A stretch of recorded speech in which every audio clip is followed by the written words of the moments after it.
Alrighty, maybe it's time. Let's get, actually before I call Dratnos, let's see if we can find the correct like tier maker thing. So we thought that Vexie would be an S tier first boss. We thought Muggsy would be an S tier second to last boss. We thought, what's the name of this boss again? Cauldron of Carnage would be an A tier second boss. Stix would be an A tier fourth boss. Sprocketmonger an A tier fifth boss. One-Armed Bandit we put in B, and then Rik Reverb we put in C. And where do we rank Gallywix? Although Gallywix was just like a complete random guess. Like I feel like when we're rating this, we're basically rating what we saw on Mythic testing as far as like boss design. But like we never got to test Gallywix, and also Gallywix is a completely different boss, so we just probably left it off. Disrespect to Richard Reverberation. He just dropped a diss track on you guys. Is Richard Reverb a good, like a well-liked boss? Like the issue I have with Rik Reverb is it's like kind of chaotic. It's like baiting things is really annoying. The fact that it baited ranged ones on pets is super bad. But like the soaking mechanic seems somewhat okay. But then it's also like kind of, I don't know. It's kind of visually cool. Really good vibe of the boss as well. Okay, so how do I set up this stream? So I'm going to call Dratty. Calling Dratty for sure. And I need to have a tier list tab. And then this could probably maybe even, let's do some technology here. Maybe on one side of the stream, we could have the tier list, and the other side, we could have like a boss thing, or like, how is Frank, let's think, how is Frank going to edit this? Do we want to just full screen tier list and then have like a link to all the bosses on a different tab? That kind of makes sense. Anyways, kind of sidetracked there. Calling up Dratnos. Hello? Yo. Hey. Yo, real quick. How's it going on Muggsy? Haven't pulled it yet this week, but not our finest work so far. Wait, so you just re-cleared last night? Yeah, yesterday was just re-clear. Wait, it took you 4 Re-clear hours and, to re-clear? like 3 heroic galleys, 3 normal galleys. We still don't yeah. have Iacazan on everybody. Oh yeah, the Raced World first split diffie. Yeah. I think it was the beginning of the second Mythic lockout, I believe. Like when we were done with our splits on the second Tuesday, every single raider had Heroic House of Cards and Eye of Kazan, which is just like completely ridiculous. Yeah, we still need some of that. Okay. So, do you remember what we said before the tier as far as like raid boss design and what we thought would have been cool? No. I briefly looked at it. It was, I think we didn't rate Galley because it's like, how can you? You know, you're just making shit up. You know nothing about the boss. It's not tested. The dungeon journal wasn't complete at that point. But I believe we did. So we did Vexie as an S tier. If anyone's like new to this as well, we're kind of ranking the bosses for like where they are in the raid. So like, as you see here, we have Muggsy and Vexie in S tier. That doesn't mean they are equally good bosses because like they're not trying to be the same thing, right? And then so it's like kind of where they are in the raid. And we had Muggsy in here. I'll share my screen with you too, so this will be real time. That makes sense. Oh wait, tell me, is it lagging? Because I have it on 1440/60, and that's typically horrible for Discord. I think it's fine. Really? I'm moving my mouse around. Does it look yeah. Scrolling? Looks normal. Scrolling works. Oh, interesting. Okay, maybe they've made it better. Yeah, Discord did update, so maybe they fixed that in addition to making I noticed shit. Some of the stuff looks square-like instead of circles. Don't know how I feel about that, but Cauldron of Carnage, Stix, and Sprocket in A. One-Armed Bandit in B. I have a lot to ask you about One-Armed Bandit. I'm kind of fascinated with that boss. There was a Wowhead article about it, but like, can you remember actually, we can just talk about this when we get to One-Armed Bandit. But I just think it's like a historically significant boss as far as like how long it's taking people to kill versus the race. Okay, and then Rik Reverb we put in C. Do you know why we slandered Rik Reverb so much? That fight sucked on PTR testing.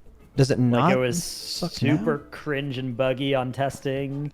And then I think we had it low just because, I don't know, it didn't seem like super fun, clear. The MC is kind of like randomly difficult to avoid.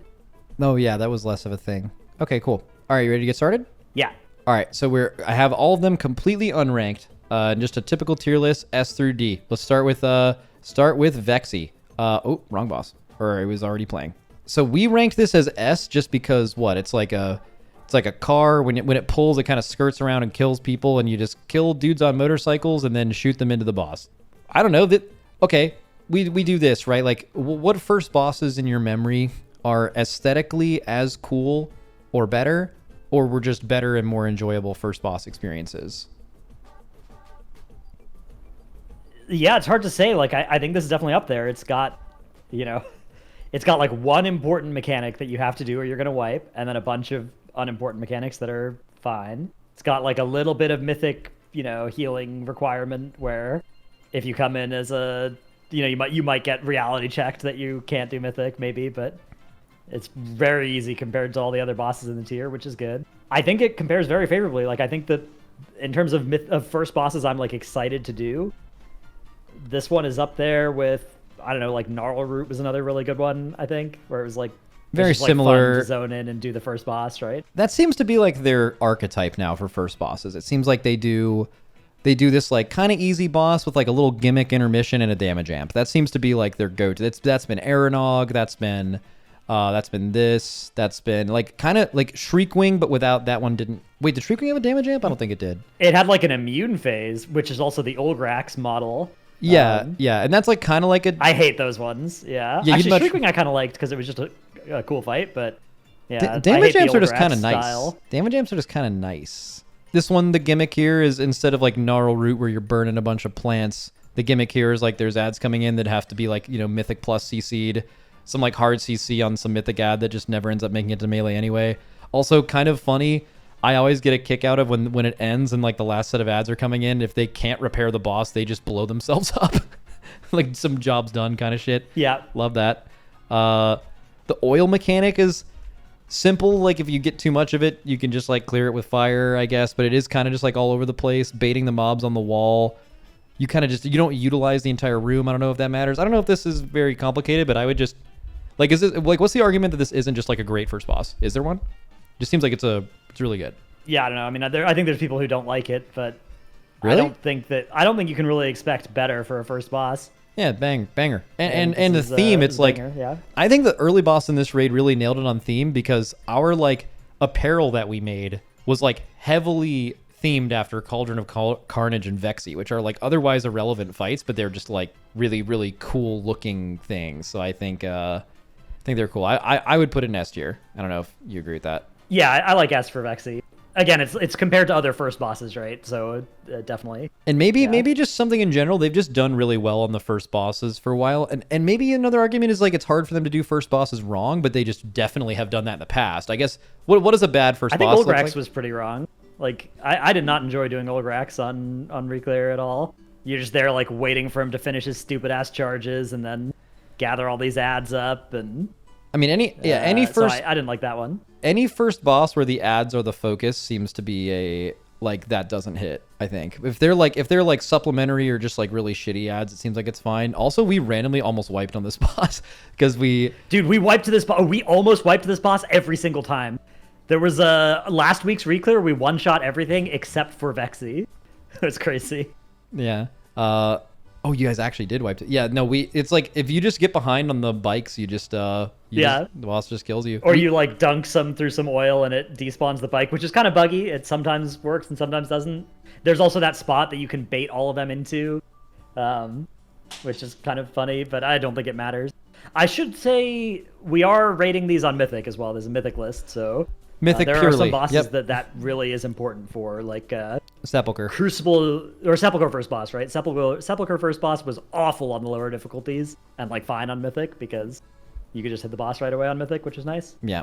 What else was I gonna say about this guy other than nope? I think that's it. We're good. I had a point, but I forgot it. So S tier first boss for Vexie. I guess we'll just go in order of where they were killed. Obviously, you could have gone to any boss after this, but it seemed like, there's a lot of talk before this raid of like, oh, this is super interesting. We just had this super linear, I mean, literally linear raid in Nerebar Palace, and now it's like, oh, the first 4 bosses after Vexie could all be. In fact, I think you could even get past Vexie. I think you could have done any of the first 5 bosses in any order, basically, but they weren't.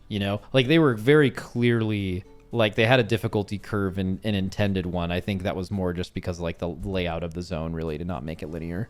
Yeah, it's an interesting concept, right? Like if they had tried to make all 4 of the bosses equally challenging, but they very clearly didn't. Like there was still an order to it, so it was mostly cosmetic. Okay, I want to ask more about that at the end, because I think I've heard some takes recently that make me think that that is actually something that could be a thing, where you have like it's less like nuclear difficulty at the end and super easy at the beginning, and you kind of just average out the difficulty more. Basically, like, does the raiding community enjoy more 50 to 100 pull bosses, but that comes at the expense of not having any 300? And I think, there's some credible arguments that that's just good, Yeah, it would be very hard to do that in the context of like 4 bosses you could go to at the same time, all being equally difficult, just because if that was true, your guild would gain more gear for the later ones and they'd be a lot easier, right? Like, whichever one you chose as your week 1 boss would be your 200 pull boss, and then whichever one you were pulling up to on week 3 would be a 20 puller, even if they were all equally balanced. Yeah. Okay, Cauldron of Carnage, second fight. What do you think? Yeah. So I feel like this boss could have used like 20% less health or something. Like, I feel like it gets a little it's one of the bosses that just gets a little boring due to its length. Again, we're at the part of the raid where the difficulty isn't especially what the fight is about, but I do think that it represents a sizable step up in difficulty for a second boss compared to a lot of previous tiers. Like, if you think about this being the spot that was occupied by Bloodbound Horror, right, or Igira the Cruel, right, these bosses that pretty often, Assault of the Zakali, right, like bosses where it was like, okay, if you can kill the first boss, you can kill the second. That's not at all true this tier. If you can kill the first boss, there's going to be a lot of pugs that kill Vexie and do not kill another boss. Okay. Because they wipe on this boss, which is that good? Interesting. It's bad for like Vault, like there are a lot of good reasons to have 4 easy bosses that you can pug, or 2 easy bosses that you can pug, because it's nice for vaults, but it is good for the difficulty curve actually being a curve instead of like staircase. So I don't know, difficulty aside, I think it's a pretty fun fight, but it is a little longer than I would like, because you are just repeating the same sequence over and over again. I want to touch on the raid difficulty thing before we move off of that, because okay, so I found this really interesting, this raid, because we were doing Stix. Like, the big thing last year is everyone was so mad at Brood Twister. There's some extra reasons for that. Like, it was a weak aura. Like, it's one of the few bosses where you feel like you're progressing a weak aura than the fight, which really sucks. But then, like, also it was just, like, way too hard. But also people were just there.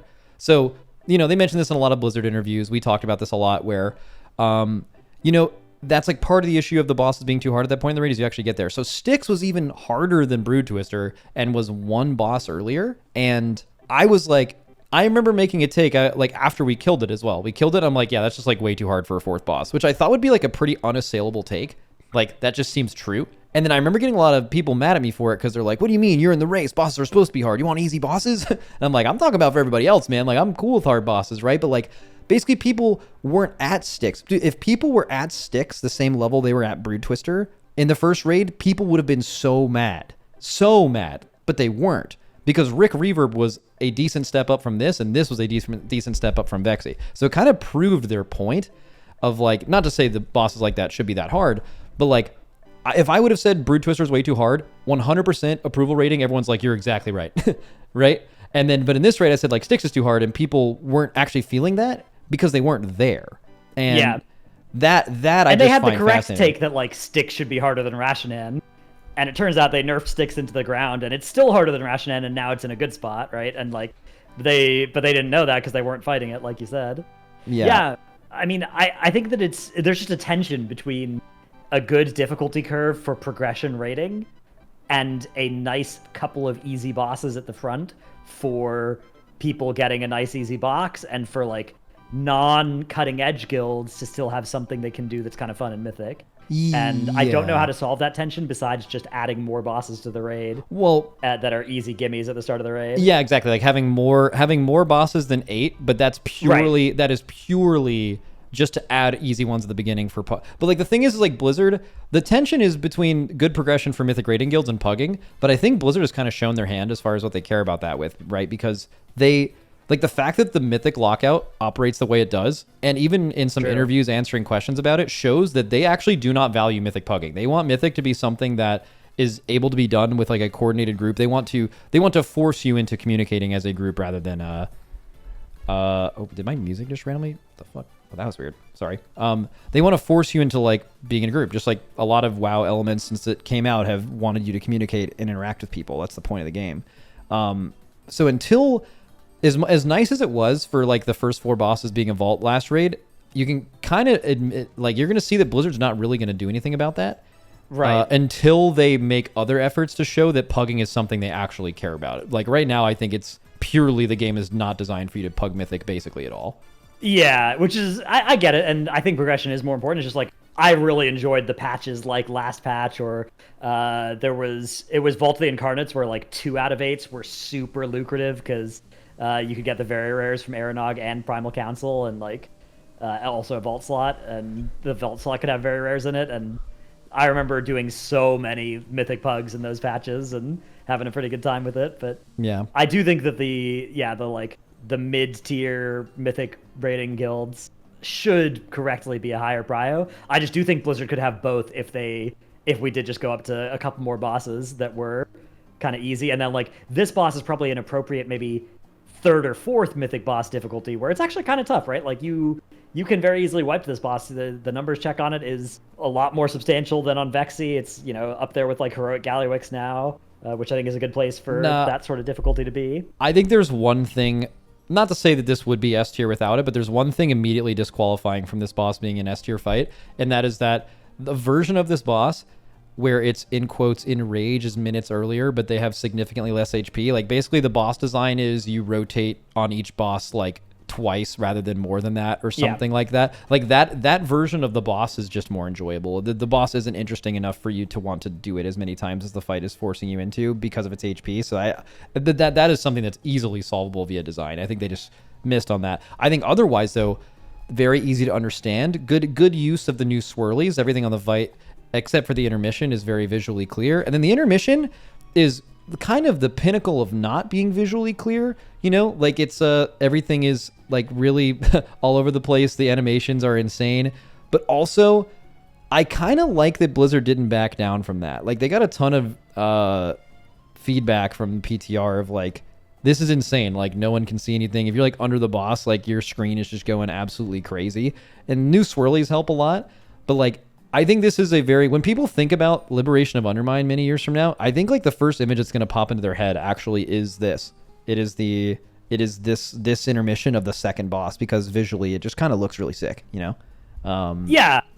I mean, if you're going to make some sacrifices of gameplay for aesthetics, this is one of the best trade-offs where you can do that, right? Like you're getting a gorilla and a dinosaur fighting in the middle of the room. That is poggers. Yeah. Like, great. And yeah, design-wise, it is kind of a shame that they don't actually like damage each other. You could imagine a shorter version of the fight where it's like part of the enrage is like, or part of their health bars is actually just, you know, going to be eaten up by them fighting each other. But then, you know, if you get to that 5th clash or whatever, it's going to kill you. Yeah. Okay, so I guess it's this raid's version of a council fight, or like the 2-target amalgamation chamber, like the eye, I guess, and like Sanctum of Domination is like another. Like if you're going to relate fights to this, it's kind of like that fight. Not really council, but like the 2-target swap thing. Where does it compare to those? I think Amalgamation Chamber is a better boss. It's definitely worse than Amalgamation Chamber. Obviously, it's got the stunning visual side of it, where like if you just are looking at how spectacular the fight is, this is one of the best fights of all time, not just even for where it is in the raid. Yeah. But the gameplay of it is definitely not as good as Amalgamation Chamber, and I think, as both of us have flagged, like the length of the fight is huge. Like that's costing it a 1.5 tiers or something for me. So I'd put it in like B, A, somewhere in that. I definitely can't put it in S because of that. Yeah, it's definitely not an S. I would say maybe closer to A, because like it's not as good as Amalgamation Chamber, but I think Amalgamation Chamber is like yeah, that was S. It's as close to like a perfect second boss as you can make, or third boss or whatever. Like it's really, really good early. I feel like it would be a B gameplay wise, but I feel like aesthetics matter, and I feel like that puts it in A. Works for me, yeah. Like the aesthetics are truly top tier. Like if you're gonna say that like maybe one of the most memorable things for most people when thinking about a raid is gonna come from the second boss, that is huge. That's pretty crazy. All right, third guy, Rik Reverb. Okay, this guy ended up being, well, I mean, this was a 3-heal third boss, kind of out of necessity, at least with the gear we had at the time. We could have 4-healed it like after, you know, getting more Mythic Plus gear. There was so much gearing to be done after this, but I don't know. You soak some stuff. The theme of the boss is crazy. Dude's saying Rik Reverb all the time. I think like for first week, These ads kind of had a lot of HP. Your comp was pretty like, deal with these ads well, but not like super unfair. It was honestly, it felt about the same as Heroic when you were doing that with less gear, which Heroic was also like, this is a really hard Heroic boss, right? Like you could easily wipe to ads if you didn't fully swap to them, especially with helpers. The intermission's kind of cool.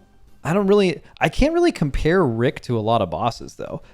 Like the whole like needing assigned groups to like soak these things, although I've seen this new strat. Have you seen the like 3 tank, no one clicks the thing? Yeah, tank does the clickies. The tank does it. That is, which by the way, that is like the most third boss strat of all time. Like that totally makes sense. That is like a strat you would do to figure out a mechanic like this on a boss that's that early. 6 pulls for us. I think you could have done it in significantly less. I think Echo did it in like 2 or 3 or something. A lot of guilds did it in 30 or something though. Like this is, it's sort of like Forgotten Experiments in that a lot of guilds spent a lot more pulls on this than the World First guilds did. That will also be a theme for a later fight. Yep. I would say there's one thing about this fight that is immediately pretty disqualifying of a high ranking, and that is I have one as well. Oh, I wonder if they'll be the same. So the ad spawns are completely absurd. Like the the RNG of how easy a pull will be based on where pyrotechnics spawn and how clumped they spawn is very ridiculous. The intermission as well is less RNG. So I know a lot of people think it's random. It is actually like almost perfectly in line with the like how high they are is going to make their order. Like highest first, lowest last going into the intermission. It was a little bugged like that on PTR, and actually has been a little bit bugged on live too.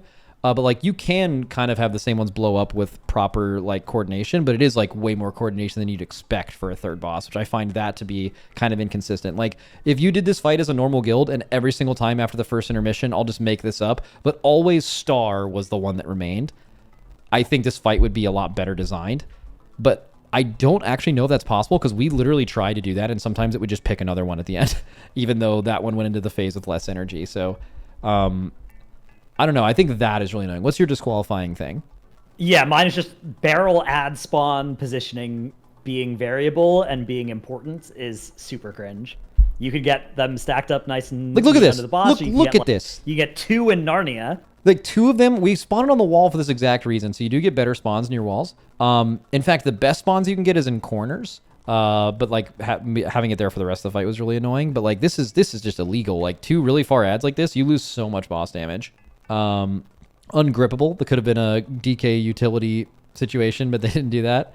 I thought Faulty Zap was kind of a cool mechanic. Yeah, like, that was nice. Yeah, and we I don't know if you guys did this. We had a heuristic in my guild. Those you break it, you buy it, which is if you Faulty Zap on a pylon, you are responsible for immediately taking it down to 0.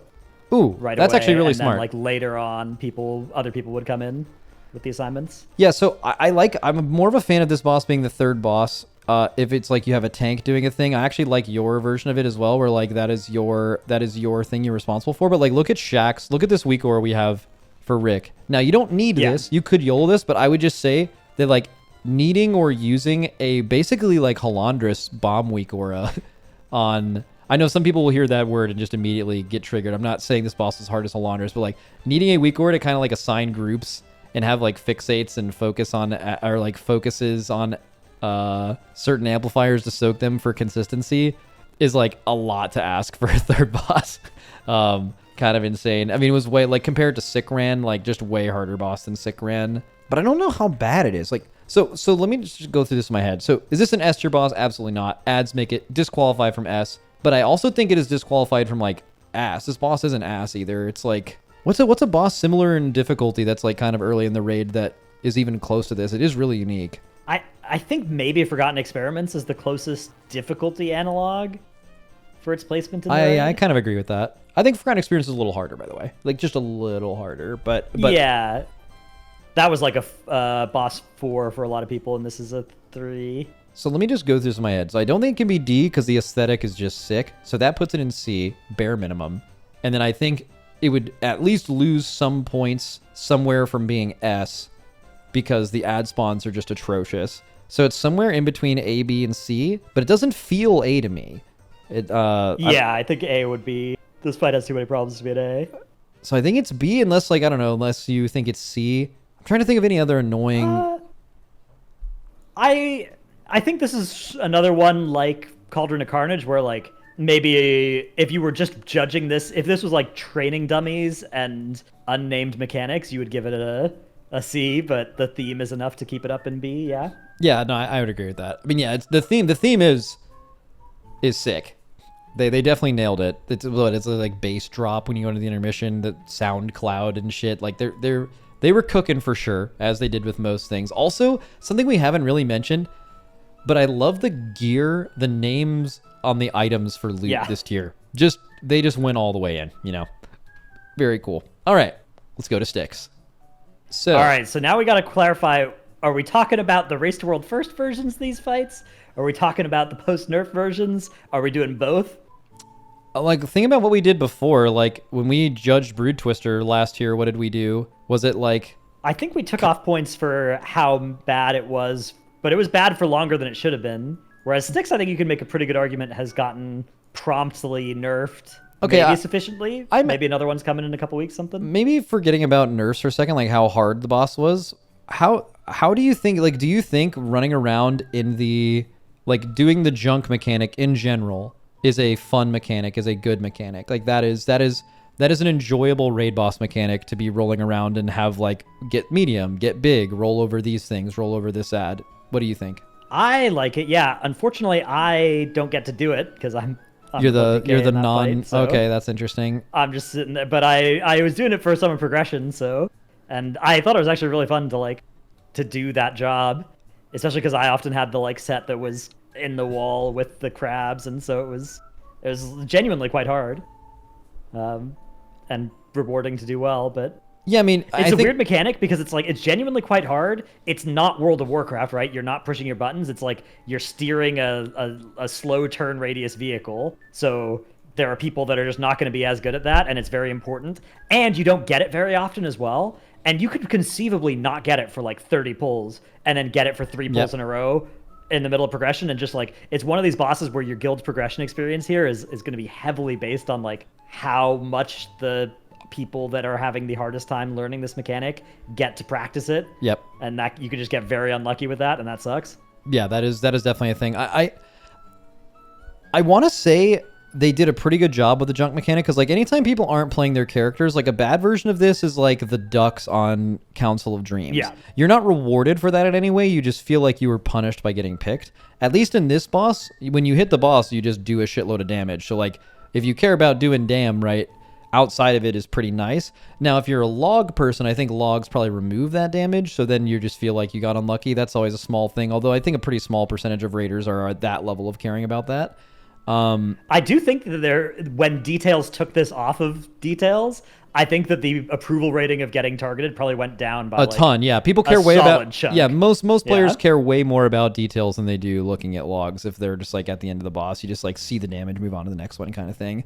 So that's, like, if they gave you like a damage amp when you came out of it, I think that might have just been a slightly better solution maybe, because like you're more likely to have your CDs up, you're just AFK for a while, right? But then getting picked at the right time with the damage amp could be a thing, you know. The kick requirement here I think is pretty extreme. Like the 4 mobs with 15 nameplates, and if the cast goes off, someone's like definitely gonna get shit on. Like that I thought was pretty aggressive for this boss. I have a question, actually, maybe before we talk about where it should be in the raid. Do you think Blizzard intended this to be the 4th or the 5th boss? Yeah, I mean, in the Dungeon Journal, it's 4th, and Sprocketmonger has, I think, a more mythic design to it. So I think this was intended to be 4th. But I'm not sure. I do think that it probably was 5th on pre-nerf versions. And actually, I think there's a decent chance that it is the 5th hardest for most guilds now, because... like it should be the 5th boss now for most guilds, they nerfed Sprocketmonger significantly. They nerfed Sprocket by so much, and the number. It's hard. Sprocket is so much solved by the gear that's coming up, and it's very repeatable. And like this boss is like no matter how much it's nerfed, you just basically have to get the right people in balls a certain amount of times before you're realistically gonna kill it. That's still the case. So like that's something that a boss nerf is unlikely to solve. Well, like, I guess they could, but they would have to giga nuke the fight. I mean, one thing they did was they took 4 seconds off of the recycler cast time, and that helps a lot. Where now you can realistically back up a recycler that's going off. Yeah. Okay. So immediately disqualified from S tier. Oh, yeah. And then we did. I think we're pretty far from S tier on this one because what puts it out of D? It's just so many hard parts of this fight is the thing, right? Like you have a comp requirement that if you don't meet the comp requirement, this fight gets a lot harder. Even post nerf, like you're trying to do this fight with 2 Moonkins and 2 Shadow Priests versus 0 and 0, you're going to have a very different experience because it is important that you dislodge the crabs quickly, that you kill them quickly, that you group them up under the boss quickly. It's important that you land the kick on the Scrapmasters quickly. It's important that all the ball rollers do their job properly. It's important that your tank is moving the boss well. It's important that you're not burning too much fire. All of these are like simultaneously important for a boss this early in the raid. Oh, yeah. Like, compare that to most bosses in this spot in the raid, where it's like, okay, maybe there's 2 things that you need to do right or they'll wipe you. On this boss, there's like 5 things that you need to do right or they'll wipe you, and they all ask you to like be thinking about different things and optimizing in different directions from each other. I think that is just a difficulty texture that is inappropriate for this kind of boss. Like, this should go 3rd to last boss, 2nd to last boss should have that kind of statement be true about it. Yep, I agree with everything you just said. I will say on the comp diversity thing, though, I think them making a fight where Moonkins are valuable. Okay, so like with how niche this game is right now, and like this raid is the most ever, really, or at least in a very long time, where like they clearly designed bosses for certain things to succeed, and there was a lot of different variants of that. If Moonkins didn't have a boss that they were sick on, and this is the exact kind of fight that Moonkin is designed to be good at, they would be maybe in competition for the worst a class can possibly be in a raid. In this raid, if Stix didn't exist, Moonkins are fucking terrible. Like, they do no, they lose to Pro Warriors on boss damage. Like, unironically, it's fucking insane. Yeah. And that I feel like is almost like a plus. Like, I feel like you could say it like requires a shitty comp, which is true and unfair. But at the same time, if it didn't require that shitty comp, then it would be an almost even bigger offense that there was a class in this raid like Moonkin that existed, and it wouldn't have been good other than this. But then there's other classes, I guess. Well, DK's been doing a little bit better now, but like I guess they were just bad anyway. I don't know. I fucking pogged for a 4th boss skill. I couldn't believe that. You killed this after the Enraged too. Like, that's just like absolutely insane. Just running around kiting it. Is it at the bottom? Is Stix as bad as a 4th boss could be? But we're also ranking this low because of it's the 4th boss too. But I mean, that's what you have to do. We're ranking this for where every boss is in the raid, right? It's D probably. Yeah, I could see it being C. I wouldn't want to go any higher than C. Well, then I think C just comes down to like, is the ball mechanic enjoyable? And it's okay. So here's another thing. Would the ball mechanic have been enjoyable if you kill this boss in 30 pulls, but then the exact same mechanic exists, but doing it 100 times is not fun? You know, like it's just literally a how long can you do this gimmick before it's not fun challenge? You know, I don't know. I'm okay with D, I think. Yeah. I think it has to. I'll say this is D with the caveat that like it's definitely going to be. Some people are going to enjoy this. More people are going to enjoy this fight than enjoy most Ds. Yeah, but no, I agree with that. No, I think it's C because like the tanks moving around and burning trash version of area denial is fun. If you like fuck up, you have more area denial. So there's like a reason for a spread mechanic to matter, which is kind of rare. Like it has. I don't know, at the end of a fight, you have the choice of like sending all the balls into the boss instead of breaking bombs for like a burn, and you can make that choice based on like the percentage of the HP. You can kill the boss like far after with just 4 balls alive. I've seen that in Heroic a few times. I think this totally depends on when the person gets to it. I don't know, man, I'm so undecided. Maybe D. I don't know. I mean, fuck it. I do think that they have swiftly and largely nerfed this fight, which was very important, and they probably still need to do more of that as well. This boss is also going to get the award for like farm boss that randomly costs you 10 pulls during farm. Oh, that sucks. Yeah, that's so not fun. Yeah. And oh, dude, okay. Someone in chat said if this boss isn't a D, then no boss in history is a D. Let's back the fuck up for a second. Yeah, hang on. Because that is just not what you just said is so not true. There are bosses that have existed not even in like its recent memory that are significantly worse than Stix for their position in the raid, right? That is not true at all. Dude, that guy saying that makes me not want to put this in the bottom tier because there are bosses that are 10 times worse than this. But it's the 4th boss. Fuck, I don't know. Okay, I'm gonna pick one random person in chat. Here we go. Finding a name. TZODK. What's the rank for this fight? Wait. What? Tizo. Yo, shout out Tizo. That's my buddy. That's your buddy? All right, Tizo, give us the ranking, buddy. Come on. You guys are all typing your rankings. I do not want to hear from you. He said D. All right, W. Cool. Moving on to Sprocketmonger. So this also kind of depends on when you did it. I think Sprocketmonger is maybe like second or third or fourth or fifth. It's somewhere in the high rankings of bosses that are a completely different experience based on when you did it, with number one probably being Halandris, right? Like if you did Halandris in the first 3 weeks with 10-second bombs, and then you did Halandris with 30-second bombs, like you just did a completely different fight, It's up right? there with like 3-second seeds on Tindril. Yeah, 10-second bombs on Halandris. Doing the 8 seed set on Fireack.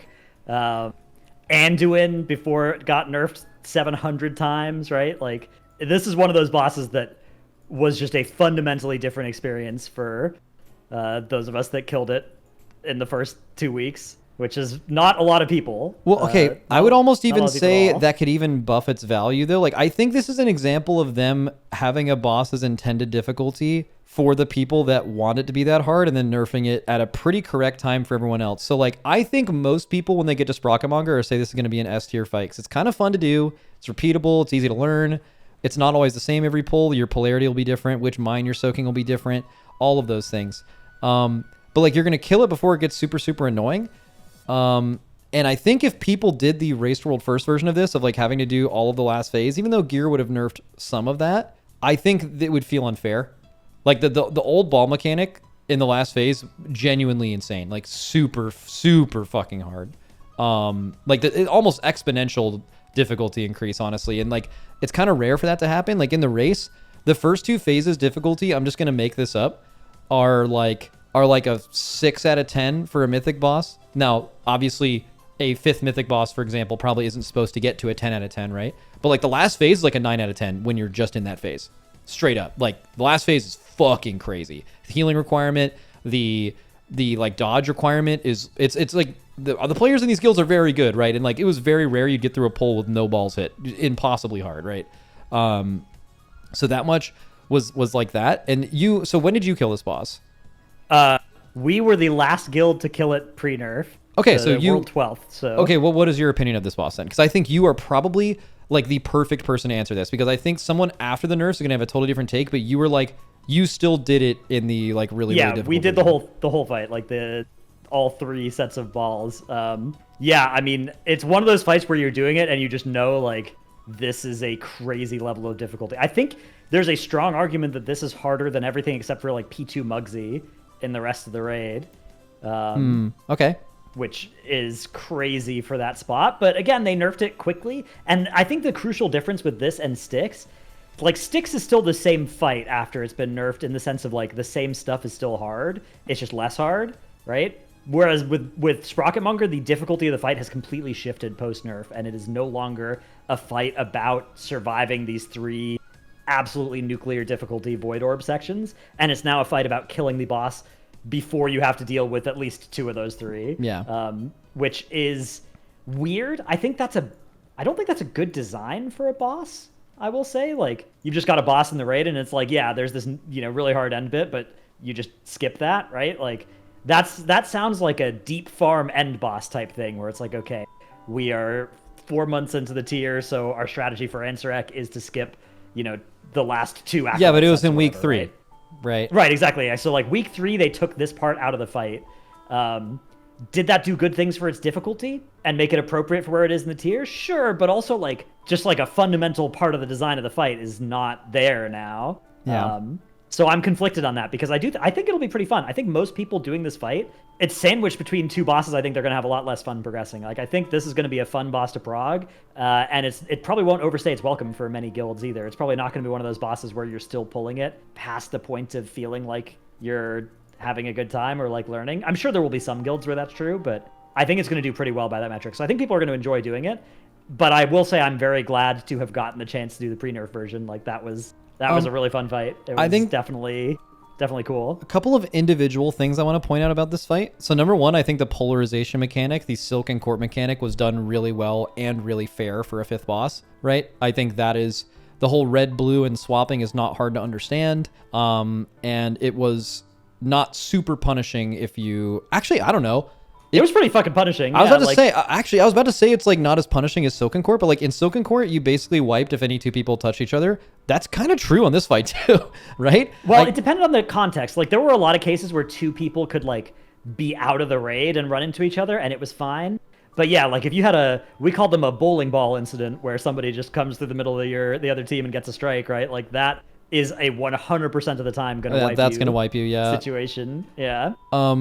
Also, another thing, I thought the drill mechanic on this fight was a excellent ranged mechanic. Like, there's been mechanics that only range can get and melee don't get. They do a lot of these. This was just a really, really cool one. And for a couple reasons. Number one, you don't have to be ready for it every time. So it has like a 90-second like lockout on you getting picked, so you know you're only getting it once per phase. And after the first phase, you kind of know at which point in each phase you're going to get it with a reasonable amount of range DPS. And that's like super, super nice. And I think like not hard to deal with. I thought this strategy around where you wanted to put them was actually pretty nice. Like they last for a really long time. So like it does matter where you put them, but it's also not annoying for range to get to the spots where they matter. I also say that another interesting thing about this is melee. This is a pretty easy melee fight. I think like ranged is significantly more challenging here. Melee kind of hit the boss and just do relatively easy mind soaks too. Like the times you do melee, this is like, oh, this is kind of easy. They'll just do them here. It's like, that's another thing. But like you need a certain amount of range though. So the problem with fights where melee is way easier than ranged is that you want to bring just like a million melee and no ranged. But if you did that, then melee start getting drills, and then that's just like unbelievably dog shit, right? So then it makes melee not the easy thing. So I thought they kind of handled that well. I thought the intermission, this is maybe gonna, I don't know how this is gonna come off actually, but I thought the intermission was actually like really like too easy. Like I feel like they could have made it like a little more interesting with the dodges, but maybe the rest of the fight is so hard that the intermission being like a break is kind of okay and nice, but like the healing requirement and the dodging and everything is just like insanely easy.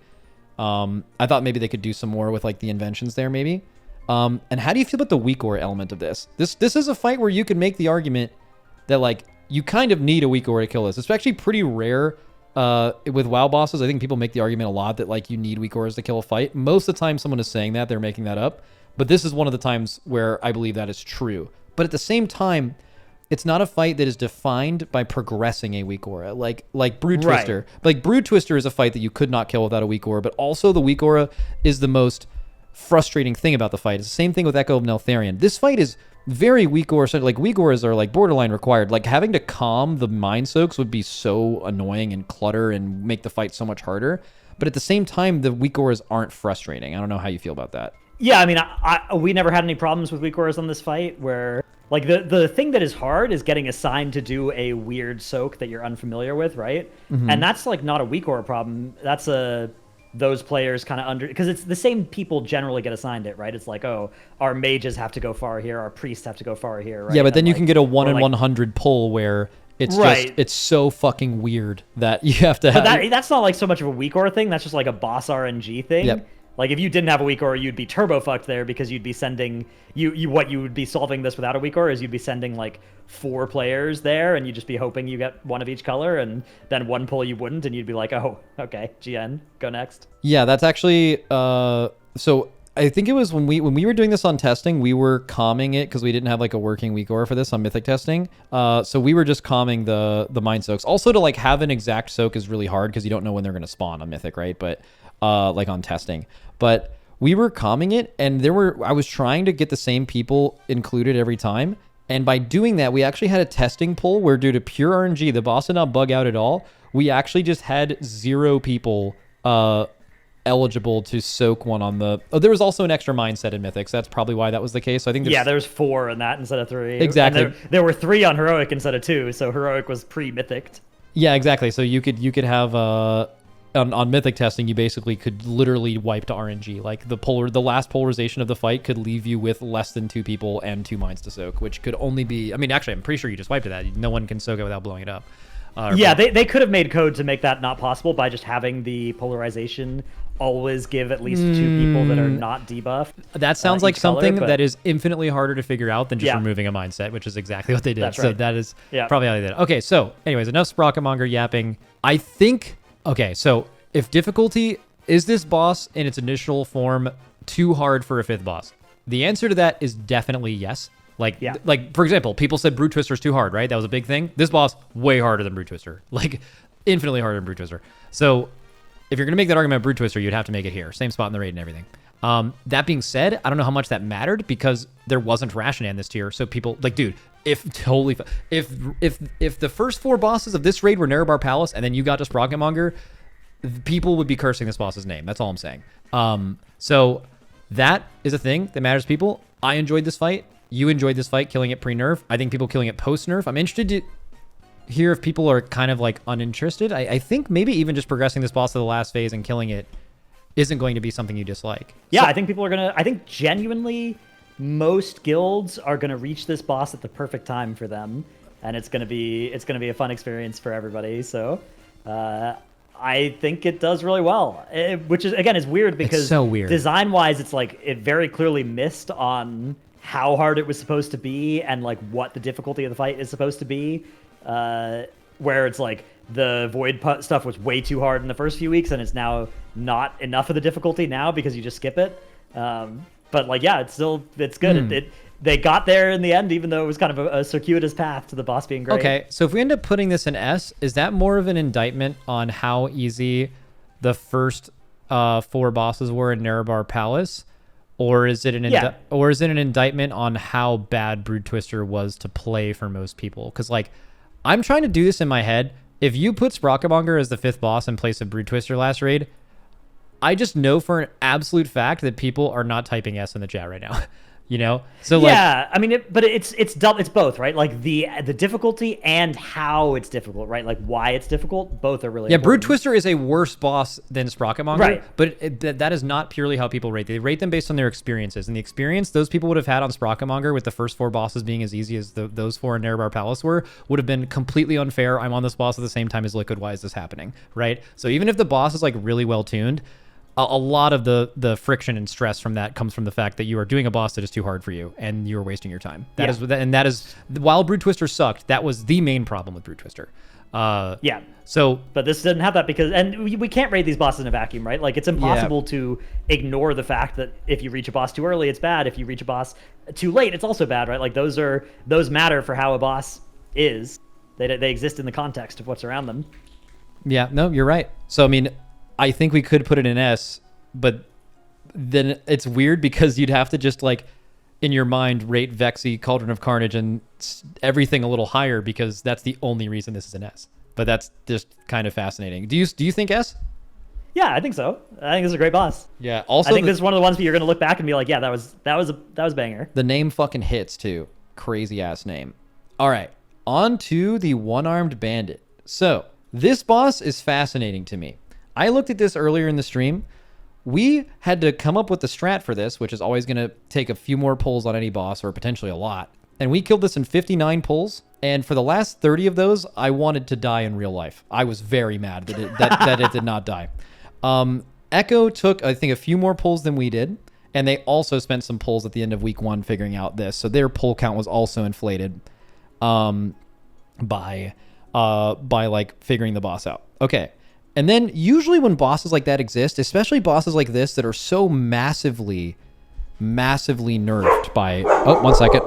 We'll have to wait for the dogs to stop barking. This is good. This is going to give me time to find my my stats. If this here. part is still in the YouTube video, Frank is a editor. Yep. Okay, so I was looking at some pull counts for the first couple bosses, or for whatever this boss is called. So we saw that. So I told you 59 or so from us, 61 from Echo. And then I looked at Method, so now I'm going to look at a bunch of guilds that just progressed One-Armed Bandit with the full strat information. 100 pulls, so double from Method. The guilds after that, Chinese guild, they spent a lot. It was like hundreds of pulls, but I'm just going to skip that. Instant Dollars, insane guild. Raids low amounts of hours, usually crazy good pull counts. 100 pulls, basically. 90 pulls on One-Armed Bandit with more gear, with a reset. And some of these guilds that I'm going to be getting into with a 3% raid buff as well. Synergy, One-Armed Bandit. Now, keep in mind, there's a big comp requirement on this fight. I want to point out that every guild I've mentioned so far, and I'm going to mention in this, has the exact comp that we had, or better, right? We're looking at 4 Shadow Priest here, double Windwalker, Daughters, right? They're fucking chilling. They have what you need. 172 pulls for that guild. Even all the way down, I'll skip a few, but I'll just go back down to You guys just killed it, right? Yeah. Couple weeks later, you guys kill One Arm Bandit in 120. You're getting pretty good progress on Muggsy. Something that I didn't mention here is a lot of guilds that I mentioned have actually killed Muggsy faster and with less pulls than they took on One Arm Bandit. That was true for most of the guilds that I just spoke about. What is it about One Arm Bandit? You've done and killed the boss now. And these are all, there's no comp restriction, at least with a lot of those early guilds I just said. It's with more gear. It's a fight that should be nerfed with gear, right? It's just every part of this boss gets easier with eye level. Ads die faster with bad spawns. The check in the last phase is easier. People don't get one shot by fire with more HP. Like every part of this is not Silken Core. Every part about this boss is easier. What is it about this boss that has been significantly more challenging? And I want to say historical. I don't think there's any boss that I can remember in the middle of the raid like this where we are doing the Race World First guilds that had to come up with a strat are doing this in half or less the amount of pulls as like almost every other sick guild with full strat and better gear on. Like, what is it about this fight? Yeah. So there were a lot of things about this. Your feelings towards the end of your prog, I can relate to as well towards the end of mine. Especially, we had a wipe at 8 million HP, and then we killed it like 30 pulls later. And those 30 pulls might have been the worst day of my life. Like it was absolutely tragic after that point. So there were a couple of things that I think explain some of this, and I'm gonna try and not come off as like coping because in my heart of hearts, I feel like we played pretty bad on this fight, and I don't want to make excuses to avoid that being it. But the fact that so many guilds have had that experience, it kind of reminds me of like Magmarax, where it's like, okay, if everybody feels like they play bad on this fight, maybe there's something to it that is different than that. I think the fire tornadoes are like sleeper, the most difficult thing about this fight, because they're just like everywhere. They're coming from weird ass directions. They basically one-shot you, but they like aren't super visible. The coins are also not very visible, especially in a raid about visual clarity. The fact that the coin line animation is short and then goes away before the coin goes through it makes it a lot harder than, otherwise would be than other similar mechanics in this raid. So it's very easy to get hit by either of those. The comp restriction is an interesting one because you're right that most guilds doing this have access to the same number of like Shadow Priests or Aflocks or Windwalkers as you guys did. But in a lot of cases, it's like more ugly hot swaps. So I see. If you look at like a lot of guilds' 3rd and 4th Shadow Priests on this boss, it's going to be like, our healer is playing Shadow on this fight, or we've geared a 655 Shadow Priest. Oh, that makes a lot of sense. And so like that, it's better than whatever they would otherwise be playing, but it's maybe 80% as good as a main Shadow Priest would be. So I think that is part of it, because a Shadow Priest is basically like 1.5 people on this fight. It's really, really good. And so you need to make some sacrifices to get them in your raid, but if they're not great Shadow Priests with great gear, then you're losing some of that value back. And even with the 3% buff, I think you're going to see some of that. So I think those are my main I think there's another one I'm looking diagnoses. at too. So do people do our strat where they just have your BM Hunter player do all the coins? Yeah. So That's what we did, at least. I think there's probably going to be a lot of variance in that. So Mark did this really, really well, but that job is actually really, really hard. Yeah. And that was fine for us though. Like that wasn't at all part of our problem. Our hunter's really good and did that great. Okay, well maybe if everyone's hunter did it great, then maybe it's not a thing. But like, yeah, but not every guild. I'm sure there are guilds. Like that will sometimes do you have to because do of that. this. I'm actually showing it on the PV right now, where he has to shoot a coin into this middle ad here, and all the ranged are there. If with no communication and you just send that coin in that close during the pay lines, 2 people are dead. Right? Oh, but we have a weak aura for that. We made one that is like it says coin from behind when that because you can detect the cast and then yeah, exactly. So Mark would just say like ranged, there's a close coin, and then everyone's on like high alert. So I think like or having a weak aura like that or having some kind of comms like helps a lot. It's also a really hard healing fight. Not only comp but just purely knowing when to heal at the right times. Like when you look at like a regular healer that can just do a lot of HPS. It's about doing the right HPS at the right time on this fight. It's very burst healing centric. There's a lot of comps that could do this, but it would require a different setup for each one to like actually have the healing you need at the right times. There are healing absorbs that are harder than others, obviously. And there's also spell queuing. If you don't consistently dunk at the right time, you're going to like get things at a different time. Like we always dunked at the exact same time on every single wave, so we always had the same timers. But like we've dunked early sometimes, and then big hits will happen before or after, and now pay lines are different for the rest of the fight. It's very like Stone Legion generals in that way. And then on top of all of that, something we haven't mentioned is, and this is maybe just extremely on brand, but this fight that is a literal slot machine is very RNG. It is like you getting like left and middle or right and middle over and over again versus hard left and hard right. Your boss damage, again, boss damage isn't like a huge thing here, but even just the ability to kill the ads is significantly more challenging. True. Yeah, you definitely won't be able to kill this boss until you can handle getting the split set every time, but your first like 50 pulls of progression, that's not going to be true. Like, I think if we had to do this with one reset less of gear, I think the RNG on these ads would be hair pulling out maddening. Like, you would literally wipe to that RNG. Which you had enough gear to like outplay it in this week, which was like in the week we killed it, which was kind of nice. But without that, it would have been insanely hard. What is the feeling of people after they've killed this? When you kill one-armed bandit, are you like, holy shit, I'm glad this is over? Or is it like, I enjoyed my time on this fight? Obviously, it sounds like your guild, you felt like you didn't play well. So anytime that's the case, no one's happy. But what do you think? Or what do people in chat, like, what's your experience if you've killed this boss? Is it just like, man, that wasn't fun? Yeah, I definitely at least had more of the like relief it's dead rather than happy it's dead feeling. So that's never a good sign. But again, that might be based on just performance rather than the fight. Yeah, it's kind of... I will say this was also like re-clearing this boss took us like 7 pulls or something, and we were kind of sad about that. But then we looked at some other guilds, and there's like 30 pull re-clears of this thing happening, which like, ooh. Yeah, it's just kind of chaotic. That's tough, I guess. Yeah, like I mean, because you never have it like on hard farm, really. Or I guess you will, but like you can kill this boss well before you have it on hard farm because of that RNG. You know what's usually true about bosses that are hard to re-kill? It's actually where the hardest part of the fight is at the end. Because like it takes you so long. Yeah, exactly. Yeah. But this fight is different. Like the last phase is fucking easy. Like it's like really easy.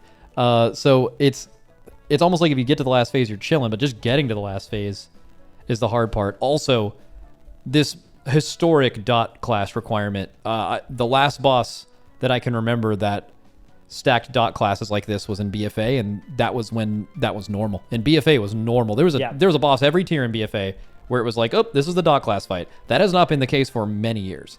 And this fight kind of brought that back. This raid, you can see why they nerfed all the dot classes, and now maybe they're regretting buffing them back up. Yeah, dots are back for the first time ever, and now you're bringing 5 or 6 dot classes to a fight where it pertains to it, because that was the reason they nerfed them in the first place. It was impossible to balance that.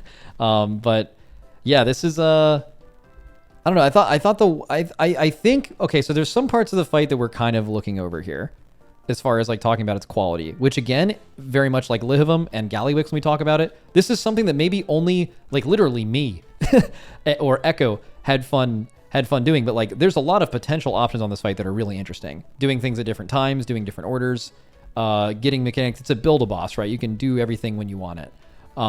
You can kind of have the room look however you want to do it. Like we did it like this, but you could have one side of the room completely covered and the other side completely open. Like you could do, there's so many things you could do here. And that in alone is great boss design and very, very cool. But it's a weird thing in the game where just because of streaming and guides and everything and everyone wanting to do the boss as fast as possible, that like only a couple people actually get to agree with that or get to deal with that. So I would always rate this boss a little bit higher because that process was really fun, but almost no one else goes through it. I imagine when most people get to this boss, there's probably zero discussion about what order you're doing, right? You're doing the order. But finding out the order was really fun.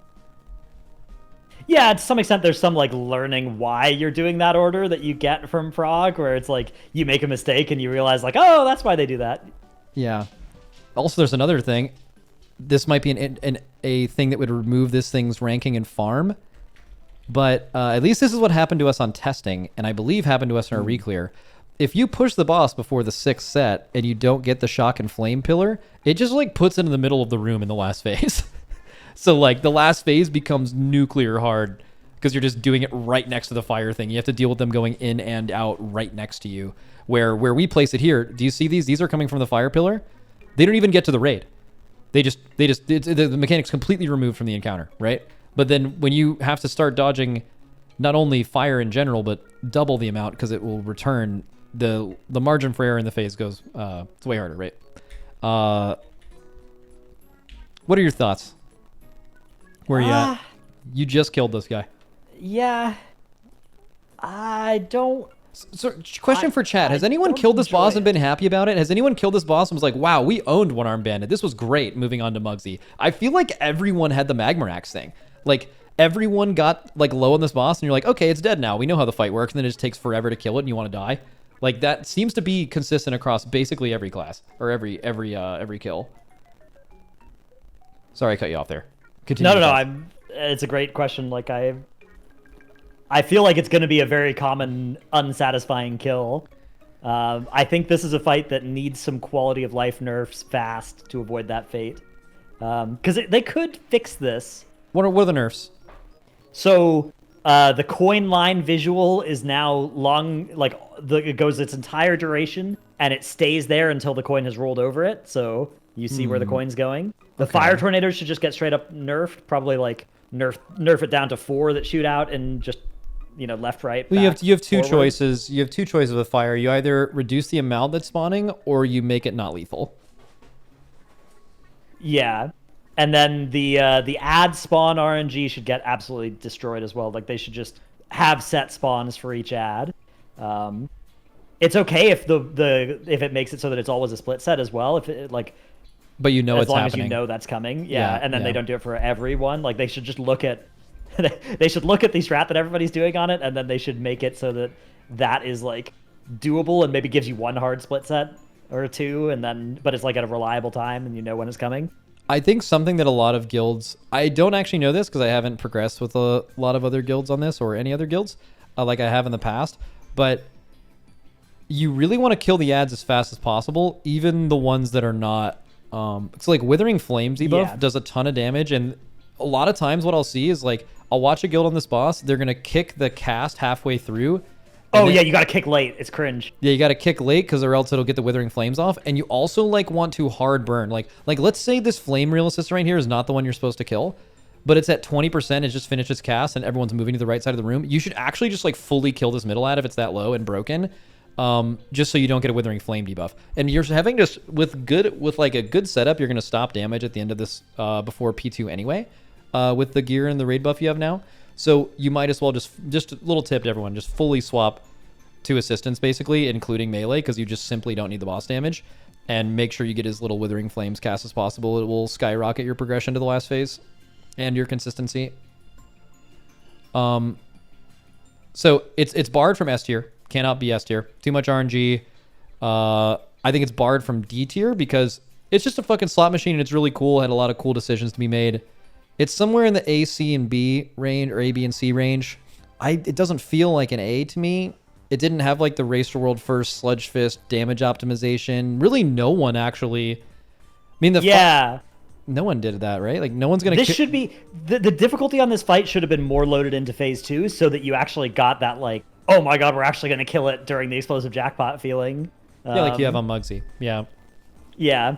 Yeah, I don't know. I want to put this in C. Like, you can't have a boss that everybody hates killing be... Dude, I'm actually so true. List, so true. Like, I just want a single example. I want to know, because I've looked at pull counts, and the pull counts almost all look like this. Oh, we're going to kill it now. Nope. They all look like that. But that also just means the boss is, like, sneakily harder. I think what really causes frustration on bosses like this is I think everyone's happy with progression as long as you feel like you as a group are learning and getting better. But what can happen on bosses where you get a really low pull early in progression, especially a fight that's this random, is you can start to trick yourself that you're farther ahead on the boss than you think. Right. Like, basically, when you have this pull at 8%, you're, like, starting to think, like, oh, we can probably kill this soon. But there's actually a lot of stuff around, like, 80 to 30% that has not been ironed out and gotten in stone yet because you got really lucky. And then you start getting depressed because you think you're regressing, but in reality, you just progressed randomly faster than you have. In fact, a good video I can do in the future is pointing out there's not many bosses like this, actually, where it's even possible for this to happen, but there are plenty in history that I can remember where it's like every guild basically tricks themselves into thinking they're farther than they are, and then they're just super depressed. This happened. I'm not saying we're above that. This happened to me, this raid. Like, I tricked myself the same way that everyone else would do it into getting very mad, which was not good. But like, this is just classic one of those encounters. You can even just see it in your pulls here. Like, look, from pull 60 to 120, you basically were in the last phase 1, 2, 3, 4, 5, 6, 7 total times in 60 pulls. That alone shows you that the first 70% of the encounter is fucking crazy hard. Or random or whatever. C. I'm down. Hard down. Let's see. What do we got next? Old Muggsy. You are currently progressing, Muggsy. Yep. That's right. Muggsy has gone through a lot of iteration. I'm not even going to... I'm just going to let you guys know this. Okay, guys. The boss that Muggsy was the day before, or like the week before we tested this on Mythic, was every single time someone goes to the earth side of the room, they get a 6-second debuff, and at the end of that, it spawns a tornado that sucks everyone in the raid into the tornado. It's like a little small suck, and you could do like multiple at a time, and obviously you'd be getting 20 of those every 2 minutes. And then to go on the other side, to go on the metal side, you got a debuff that like basically if you dispelled it at the same level as anyone else in the raid, it would instantly kill everyone. So the idea is you soak a bomb, you're airborne, you get dispelled, and then now it doesn't kill anyone, and you have to do that 20 times every single phase. So like this boss has been in the cooker for a while. Like they've been hard cooking here. And what they came up with I think was cool. Like the general idea of the fight, even from testing, was like we want to have each phase like I think the theme is cool, right? This is this ogre with 2 heads, each with different personalities, and the room is like that as well. Each one of them has different mechanics, and those mechanics interact with each other in a cool way. I think that part of it they got right. I think like that the fight does feel that way. You need the finger guns to kill the shockers, and how you swap sides of the room I think feels really good. Just like looking at P1, I think a lot of the way the fight's general design is supposed to work ends up being pretty nice. First of all, like any thoughts about that before we move on to like the specific stuff? Yeah, I think the cadence of the fight, the idea behind it is definitely strong. I think they cooked well from the initial versions of the fight. But yeah, I think there's a big mechanical nitpick that we are both going to have with this that is holding it back.